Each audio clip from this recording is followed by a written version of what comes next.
by targeting the base from which the attack had come from. That is, I wrote my PhD dissertation on self-defense. That is a classical definition of self-defense under Article 51 following an armed attack. I do not believe in preemptive self-defense. I do not believe in preventive self-defense. I think none of us should, because these are dangerous. These destroy the concept of self-defense altogether. But we need to look at the reality.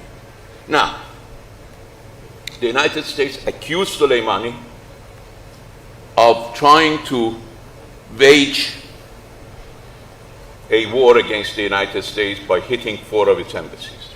Now we know that President Trump authorized the killing 7 months ago. So it had nothing to do with that. We also know that there was no threat against US embassy.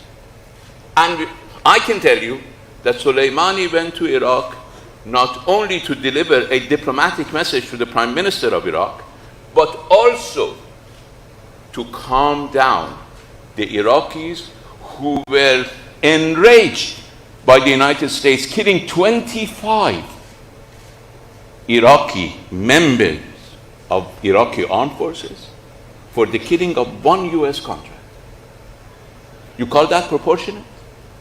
That is why President Trump, against all principles of international law, and I agree with Sergei this morning, who believes that the United States wants to get rid of international law. That's why they talk about rule-based international system.